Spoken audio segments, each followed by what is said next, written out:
Karena dianggap makar dan hampir membunuh raja, maka Abu Nawas mendapat celaka. Dengan kekuasaan yang absolut, Baginda memerintahkan prajurit-prajuritnya untuk langsung menangkap dan menyeret Abu Nawas untuk dijebloskan ke penjara.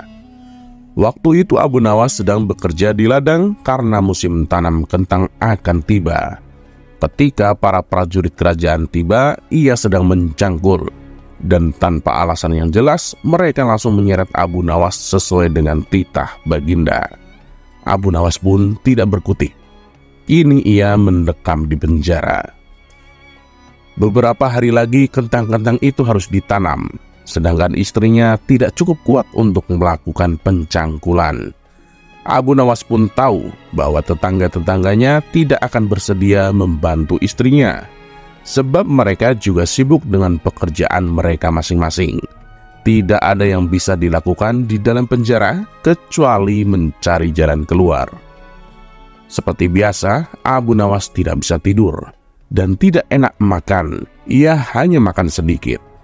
Sudah 2 hari ia meringkuk di dalam penjara dengan wajah yang murung. Pada hari ketiga, Abu Nawas memanggil seorang pengawal dan ia pun berkata, "Bisakah aku minta tolong kepadamu, wahai pengawal?" "Oh, bisa. Mau minta tolong apa?" kata pengawal itu tampak bergairah. "Aku ingin meminjam pensil dan selembar kertas. Aku ingin menulis surat untuk istriku. Aku harus menyampaikan sebuah rahasia penting yang hanya boleh diketahui oleh istriku saja." Pengawal itu berpikir sejenak, lalu pergi meninggalkan Abu Nawas. Ternyata pengawal itu menghadap Baginda Raja untuk melapor. Mendengar laporan dari pengawal, Baginda segera menyediakan apa yang diminta Abu Nawas. Dalam hati Baginda Raja bergumam, "Mungkin kali ini aku bisa mengalahkan Abu Nawas." Kemudian Abu Nawas menulis surat yang berbunyi, "Wahai istriku, janganlah engkau sekali-kali menggali ladang kita, karena aku menyembunyikan harta karun dan senjata di situ. Dan tolong jangan bercerita kepada siapapun." Tentu saja surat itu dibaca oleh Baginda Raja, karena beliau ingin tahu apa sebenarnya rahasia Abu Nawas. Setelah membaca surat itu, Baginda Raja merasa puas dan langsung memerintahkan beberapa pekerja istana untuk menggali ladang Abu Nawas. Dengan peralatan yang dibutuhkan, mereka berangkat dan langsung mencangkul ladang Abu Nawas. Istri Abu Nawas merasa heran. Mungkinkah suaminya minta tolong kepada mereka? Pertanyaan itu tidak terjawab, karena mereka kembali ke istana tanpa pamit. Mereka hanya menyerahkan surat Abu Nawas kepadanya. 5 hari kemudian, Abu Nawas menerima surat dari istrinya. Surat itu berbunyi, "Mungkin suratmu dibaca sebelum diserahkan kepadaku, karena beberapa pekerja istana datang ke sini 2 hari yang lalu. Mereka mencangkul seluruh ladang kita. Lalu apa yang harus kukerjakan sekarang?"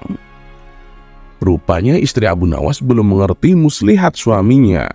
Tetapi dengan bijaksana, Abu Nawas membalas, "Sekarang engkau bisa menanam kentang di ladang kita tanpa harus mencangkul, wahai istriku." Kali ini Baginda tidak bersedia membaca surat Abu Nawas lagi. Baginda Raja semakin mengakui keluar biasaan Abu Nawas.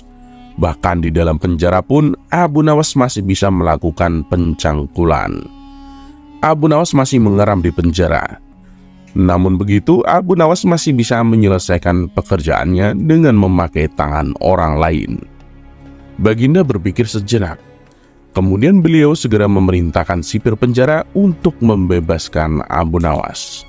Baginda Raja tak ingin menanggung resiko yang lebih buruk karena akal Abu Nawas tidak bisa ditebak. Bahkan di dalam penjara pun Abu Nawas masih sanggup menyusahkan orang. Keputusan yang dibuat Baginda Raja untuk melepaskan Abu Nawas memang sangat tepat. Karena bila sampai Abu Nawas bertambah sakit hati, maka tidak mustahil kesusahan yang akan ditimbulkan akan semakin gawat. Kini Abu Nawas sudah bisa menghirup udara kebebasan di luar penjara. Istri Abu Nawas menyambut gembira kedatangan suaminya yang selama ini sangat ia rindukan. Abu Nawas pun juga riang, apalagi melihat tanaman kentangnya akan membuahkan hasil yang bisa dipetik dalam waktu yang dekat.